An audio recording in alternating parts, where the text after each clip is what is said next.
बिस्मिल्लाहिर्रहमानिर्रहीम। अस्सलाम वालेकुम डियर लर्नर्स। आज हम बात करेंगे अपने लेक्चर नंबर 3 की, that is decision making and conditional operator.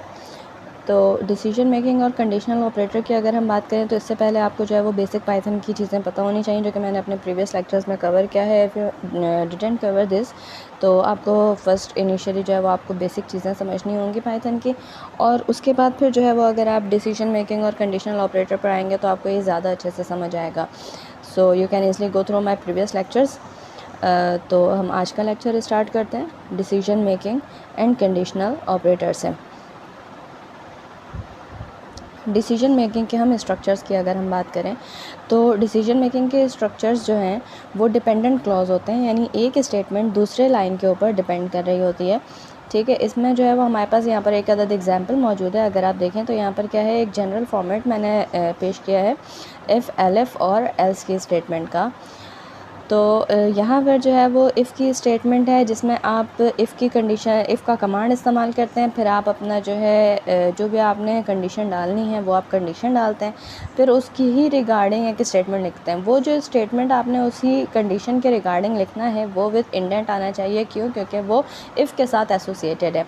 ठीक है, फिर अगर हम एलिफ़ की बात करें तो एलिफ़ में भी हम जो है वो अपनी सेकंड जो है वो रिक्वायरमेंट लिखेंगे और जो भी हमारी कंडीशन है वो लिखेंगे, और साथ में जो है हमारे पास स्टेटमेंट आएगा। सेकंड स्टेटमेंट जो है वो एलिफ़ के साथ एसोसिएटेड है एंड दैट्स वाई वो जो है वो एलिफ़ के साथ ही जो है वो वर्क करेगा। एल्स की स्टेटमेंट की अगर हम बात करते हैं तो एल्स की स्टेटमेंट में हमारे पास एल्स की स्टेटमेंट में हमारे पास जो है वो आप सिर्फ जो है वो कंडीशन नहीं बताते, आप सिर्फ जो है वो इसमें एल्स लिखते हैं और साथ में आप स्टेटमेंट देते हैं। एल्स के साथ हमारे पास कोई भी कंडीशन नहीं डाली जाती है। ठीक है, क्योंकि ये लास्ट स्टेटमेंट होता है तो इसमें आपको जो है वो कोई भी कंडीशन डालने की ज़रूरत नहीं होती है। तो अब हम अगर बात करें कि ये स्टेटमेंट जो है वो रन किस तरह से होगा, अगर हम इफ़ की बात करते हैं तो इफ़ के साथ जो टेस्ट वाली चीज़ें यानी जो मैंने कंडीशन दी है वो रन होगी, और उसके बाद जो है वो उसी की स्टेटमेंट को रन किया जाएगा। ठीक है, अगर उसकी स्टेटमेंट ट्रू होती है, ठीक है, तो आपके पास जो है वो ये वाला प्रोग्राम यहीं पर क्लोज़ हो जाएगा। और अगर ये ट्रू नहीं होती, ठीक है, फॉल्स होती है, तो फिर क्या होगा कि अब हम सेकंड स्टेटमेंट को जाएंगे। मतलब कि हमारी फर्स्ट स्टेटमेंट ने जो है वो प्रोग्राम को कंप्लीट नहीं किया। अब हम सेकंड स्टेटमेंट यानी एलिफ वाला जो कंडीशन टेस्ट है वो हम करेंगे, टेस्ट 2। और अगर वो करेक्ट होता है या वो जो है वो ट्रू आ जाती है तो फिर हम वहाँ पर स्टॉप हो जाएंगे।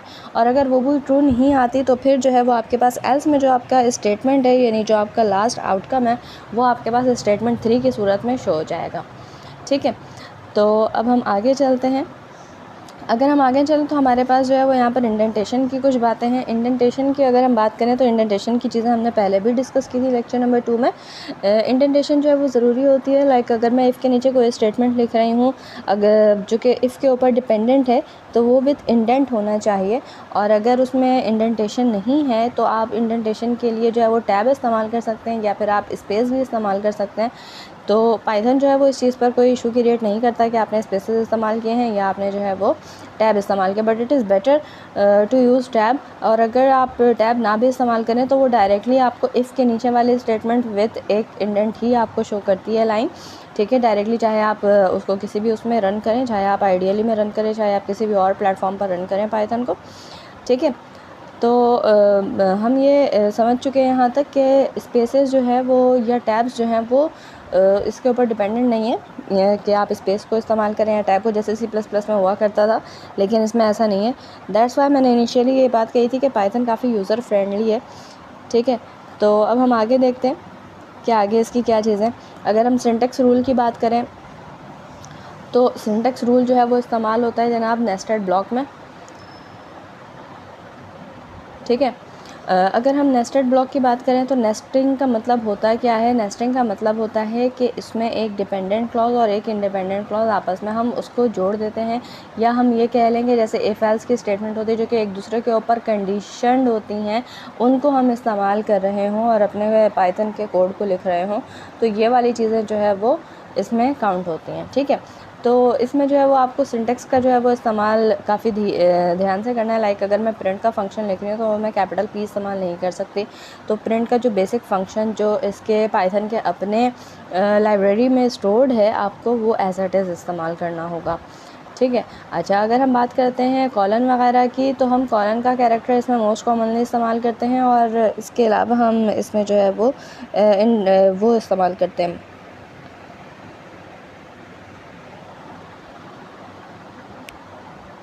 कॉलन के साथ हम इसमें वो इस्तेमाल करते हैं इन्वाइटेड कॉमा या सिंगल जो कॉमा होता है वो हम इस्तेमाल कर रहे होते हैं लिस्ट वगैरह के लिए, ठीक है। तो यूजुअली जो है वो हम नेस्टेड ब्लॉक के लिए, हम जब भी हम कोई नेस्टेड ब्लॉक वगैरह बनाते हैं तो हम कॉलन इस्तेमाल करते हैं। तो आगे हम इसकी एग्जांपल को देखेंगे कि ये हम किस तरह से इस्तेमाल करते हैं। ओके गाइस, आगे हम देखते हैं। तो हमारे पास पाइथन की कंडीशंस हैं जो कि इफ़ स्टेटमेंट के साथ एसोसिएट हो सकती हैं। तो ये बात हमने पहले भी डेटा टाइप वाले लेक्चर में कवर की थी, जिसमें हमने ये सारी चीज़ें देखी थी, equal, not equal, less than, greater than, और किस तरह से ये इफ़ के स्टेटमेंट के साथ जो है वो एसोसिएट होती हैं। ये सारी कहानी भी हमने देखी। अब हम बात करते हैं इंडेंटेशन की। ये भी हम अपने आइडियली वाले लेक्चर 2 में कवर कर चुके हैं, ठीक है।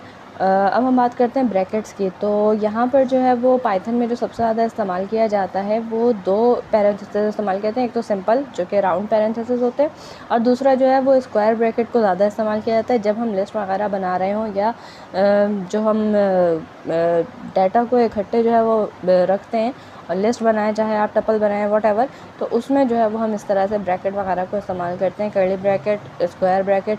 अदरवाइज़ कॉमनली इसमें जो है वो हम सिंगल ब्रैकेट, जो सिंपल सी ब्रैकेट होती है उसे हम कर्व ब्रैकेट जिसे कहते हैं, वो इस्तेमाल किया जाता है, ठीक है। ये हमने देखा था एक इस तरह का कोड था जिसमें हमने 2 नंबर लिए थे। ये लास्ट लेक्चर में हमने कवर किया है काफ़ी डीपली।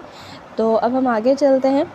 इसके आगे अगर हम एलिफ की स्टेटमेंट को देखें, तो एलिफ की स्टेटमेंट जो है जनाब, ये वो कीवर्ड है जो कि हम इफ़ के साथ एसोसिएट कर सकते हैं अगर हमारे पास कंडीशन एक से ज़्यादा है, ठीक है। लाइक अगर मेरे पास एक ही सिंगल कंडीशन होती है तो मैं इफ़ और एल्स पर गुजारा कर सकती हूँ, लेकिन अगर एक से ज़्यादा कंडीशन है तो मैं एलिफ इस्तेमाल करती हूँ, ठीक है। तो एलिफ वाली कंडीशन, लाइक मेरे पास जो है, आपके पास यहाँ पर मैंने एक शो किया हुआ है प्रोग्राम। तो यहाँ पर मैंने 2 नंबर लिए हैं, ए और बी, दोनों जो है वो सिमिलर नंबर है। पहले कंडीशन मैंने लिखी B is greater than A.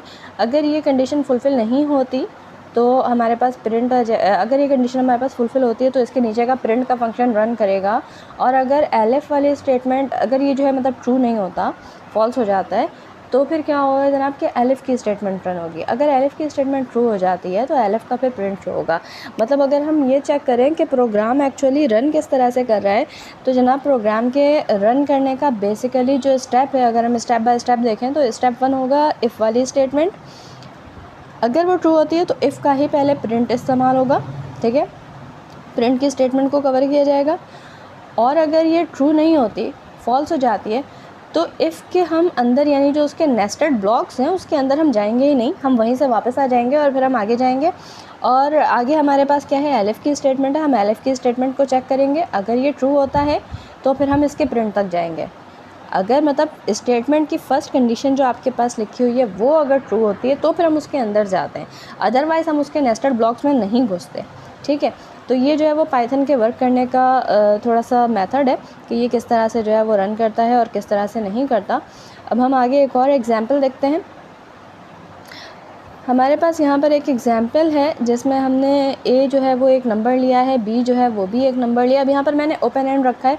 Open and का मतलब ये होता है कि आपसे वो ख़ुद पूछेगा, मतलब पाइथन आपसे खुद आस्क करेगा कि what do you want to select as a first number और what do you want to select as a second number. तो हम यहाँ पर फर्स्ट नंबर और सेकंड नंबर को एंटर कर देंगे, ठीक है। तो जब मुझे इस तरह का कोई भी लेना होता है या मुझे यूज़र से इनपुट लेना होता है तो मैं इनपुट की एक कमांड इस्तेमाल करती हूँ, जैसे कि आपको यहाँ पर दिख रहा है। इनपुट मुझे चाहिए किसमें, इंटीजर में, ठीक है। तो ये इनपुट आएगा इंटीजर में, और इनपुट मांगने के लिए जाहिर सी बात है आपने कोई स्टेटमेंट शो करनी है। और ये स्टेटमेंट हम किस तरह से शो करेंगे, एंटर फर्स्ट नंबर जो मेरा लिखा हुआ है वो एज इट इज़ जो है वो प्रिंट हो जाएगा। ये इनपुट जो यूज़र देगा, ये इनपुट जो है वो ए में स्टोर हो जाएगी। इसी तरह से सेकंड इनपुट आएगी, सेकंड इनपुट जो है वो बी में स्टोर हो जाएगी। ठीक है। जब ये इनपुट आ जाएंगे तो फिर जो है वो इफ़ की स्टेटमेंट को रन किया जाएगा। अगर इफ़ की स्टेटमेंट जो है वो करेक्ट होती है, यानी b is greater than a होता है, तो फिर ये प्रिंट कर देगा b is greater than a, यानी प्रिंट कौन सा, जो कि इफ़ के अंदर मौजूद है, इफ़ के अंदर नेस्ट हुआ हुआ है, वो जो है वो प्रिंट हो जाएगा। और अगर ऐसा नहीं होता तो फिर वो एलिफ की स्टेटमेंट पर जाएगा a is greater than b पर, और फिर वो उसे चेक करेगा। अगर ये स्टेटमेंट ट्रू होती है तो फिर इसका प्रिंट आपके पास आ जाएगा। ठीक है, तो इस तरह से जो है वो पाइथन के सिंपल प्रोग्राम्स जो है वो रन करते हैं। आगे हम देखते हैं हमारे पास अब एल्स की स्टेटमेंट भी। अगर हम एल्स की स्टेटमेंट को इसमें शामिल करते हैं तो एल्स का मतलब क्या होता है कि जनाब हम एल्स के साथ कोई भी कंडीशन डिफ़ाइन नहीं कर सकते। एलिफ के साथ तो हम कंडीशन डिफ़ाइन करते हैं, लेकिन एल्स के साथ हम कंडीशन डिफ़ाइन नहीं करते। अगर फर्स्ट कंडीशन जैसे इफ़ की कंडीशन है यहाँ पर मौजूद, इफ़ की कंडीशन अगर ट्रू हो जाती है तो इफ़ का प्रिंट रन करेगा। अगर ट्रू नहीं होती, इफ़ की कंडीशन फॉल्स हो जाती है, तो एल्स जो है वो रन होगा। और एल्स के अंदर सिर्फ एक ही चीज़ है, ये प्रिंट। तो एल्स का जो है वो डायरेक्टली नेस्टेड जो प्रिंट लिखा हुआ है ये आपके पास जो है वो एज एन आउटपुट शो हो जाएगा।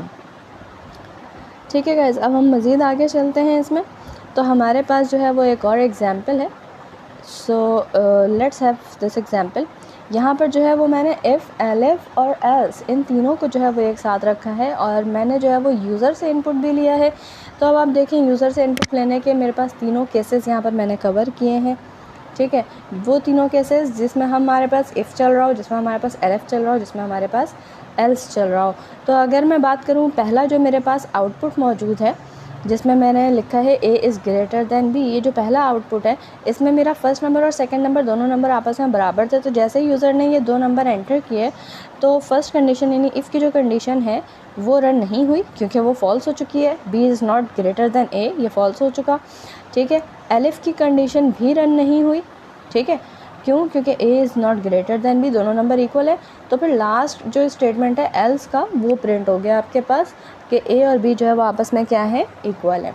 ठीक है, अब मैंने क्या किया, दूसरे अपने रिज़ल्ट में मैंने यहाँ पर क्या शो किया, यहाँ पर 34 है, 43 है, दो नंबर है, first number and second number, a is 34 and b is 43।